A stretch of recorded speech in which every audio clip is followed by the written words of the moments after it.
질문. 창세기 20장 1절, 7절 제목. 반복되는 아브라함의 실수 1-2절. 아브라함이 거기서 네게브 땅으로 옮겨가 가데스와 술 사이 그랄에 거리하며 그의 아내 사라를 자기 누이라 하였으므로 그랄 왕 아비멜렉이 사람을 보내어 사라를 데려갔더니 소돔과 고모라가 하늘에서 떨어지는 불과 유황으로 멸망을 받은 후 아브라함은 네게브로 이주하였습니다.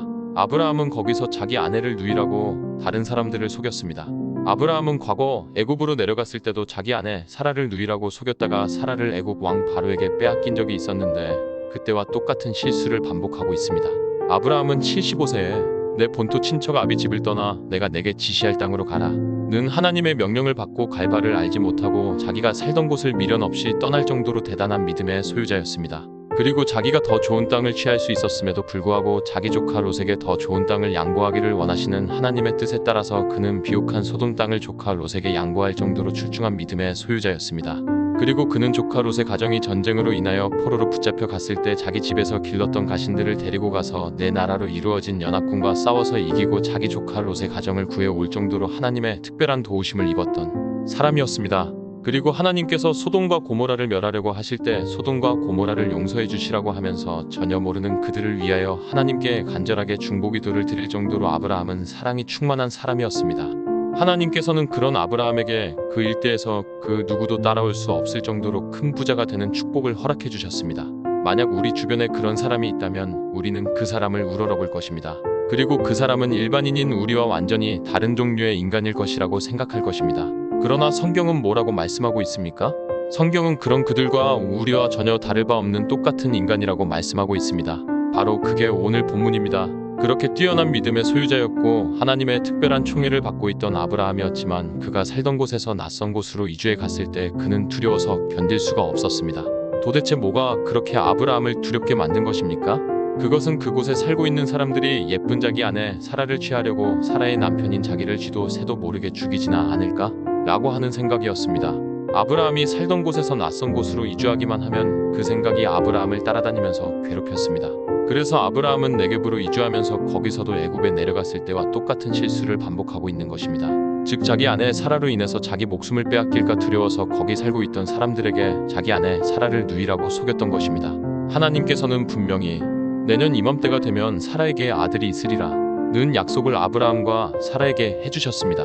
그러면 적어도 내년 이맘때까지는 하나님께서 아브라함과 사라를 모든 해로부터 지켜주셔야만 합니다. 그런데 아브라함은 그 사실이 믿어지지가 않았다고 하는 것입니다. 그러니까 자기 목숨을 빼앗길까 두려워서 자기 아내를 누이라고 속였던 것입니다. 하나님께서는 이런 아브라함의 실수를 통하여 우리에게 아브라함은 특별한 사람이 아니라 우리와 똑같은 평범한 사람이며 그도 얼마든지 실수할 수 있고 죄를 범할 수 있는 죄인이라고 말씀하고 계십니다. 하나님께서는 홍수 후에 포도주를 마시고 취해서 자기 장막에서 벌거벗고 있는 노아의 모습을 통하여 노아도 특별한 사람이 아니라 우리와 똑같은 평범한 사람이라는 것을 말씀하고 계십니다. 그런데 어떻게 해서 노아는 전 인류를 멸한 홍수 심판으로부터 건진받을 수 있었던 것입니까? 그것은 하나님의 은혜입니다. 하나님의 은혜가 노아와 노아의 가족에게 임했기 때문에 그들은 홍수 심판으로부터 건진받을 수 있었던 것입니다. 그 은혜가 아브라함에게도 임했기 때문에 우리는 아브라함에게서 그 누구도 따라올 수 없는 탁월한 면을 발견할 수 있는 것입니다.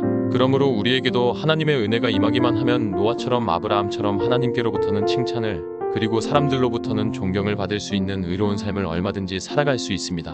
우리에게 그 은혜가 임함으로써 우리의 죄로 인하여 받아야 되는 영원한 멸망으로부터 우리는 건진받게 된 것입니다. 그러므로 우리는 결코 우리가 받은 구원에 대하여 우쭐해하거나 자랑해서는 안 됩니다. 거기에 대하여 우리가 가져야 할 생각은 감사 외에는 없습니다. 그리고 아직 그 하나님의 은혜가 미치지 못하여 멸망 가운데 있는 사람들을 불쌍히 여겨서 그들에게도 하나님의 은혜가 임하기를 위하여 간절히 기도하고 그들을 하나님께로 인도할 수 있는 기회가 주어지면 그들을 적극적으로 하나님께로 인도하는 일을 감당할 수 있어야 합니다.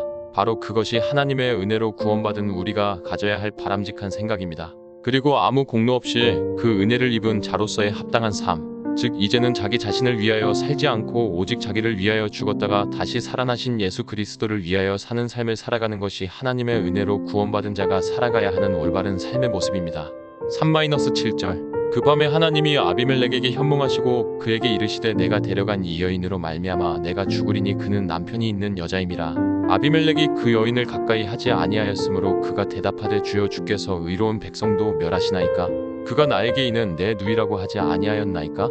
그 여인도 그는 내 오라비라 하였사오니 나는 온전한 마음과 깨끗한 손으로 이렇게 하였나이다. 하나님이 꿈에 또 그에게 이르시되 내가 온전한 마음으로 이렇게 한 줄을 나도 알았으므로 너를 막아 내게 범죄하지 아니하게 하였나니 여인에게 가까이 하지 못하게 함이 이 때문이니라. 이제 그 사람의 아내를 돌려보내라. 그는 선지자라. 그가 너를 위하여 기도하리니 내가 살려니와 내가 돌려보내지 아니하면 너와 내게 속한 자가 다 반드시 죽을 줄 알지니라. 아브라함은 새로운 곳으로 이주하면서 예전에 저질렀던 실수를 똑같이 반복하였습니다. 즉 그는 자기 아내 사라 때문에 자기가 그곳 사람들에게 죽임을 당할지도 모른다는 두려움으로 인하여 자기 아내 사라를 누이라고 속였던 것입니다. 그래서 그 지역을 다스리고 있던 아비멜렉이 사라를 데려가 버렸습니다. 그랬더니 하나님께서 그의 꿈에 나타나셔서 그가 남의 아내를 취했기 때문에 하나님께서 그를 죽이시겠다고 위협하셨습니다.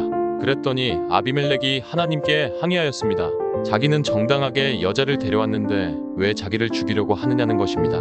그랬더니 하나님께서 알았다고 하시고는 만약 그가 사라를 아브라함에게 돌려주지 않으면 아비멜렉과 그에게 속한 모든 사람을 전부 다 죽이겠다고 하시며 사라를 아브라함에게 돌려줄 것을 명령하셨습니다.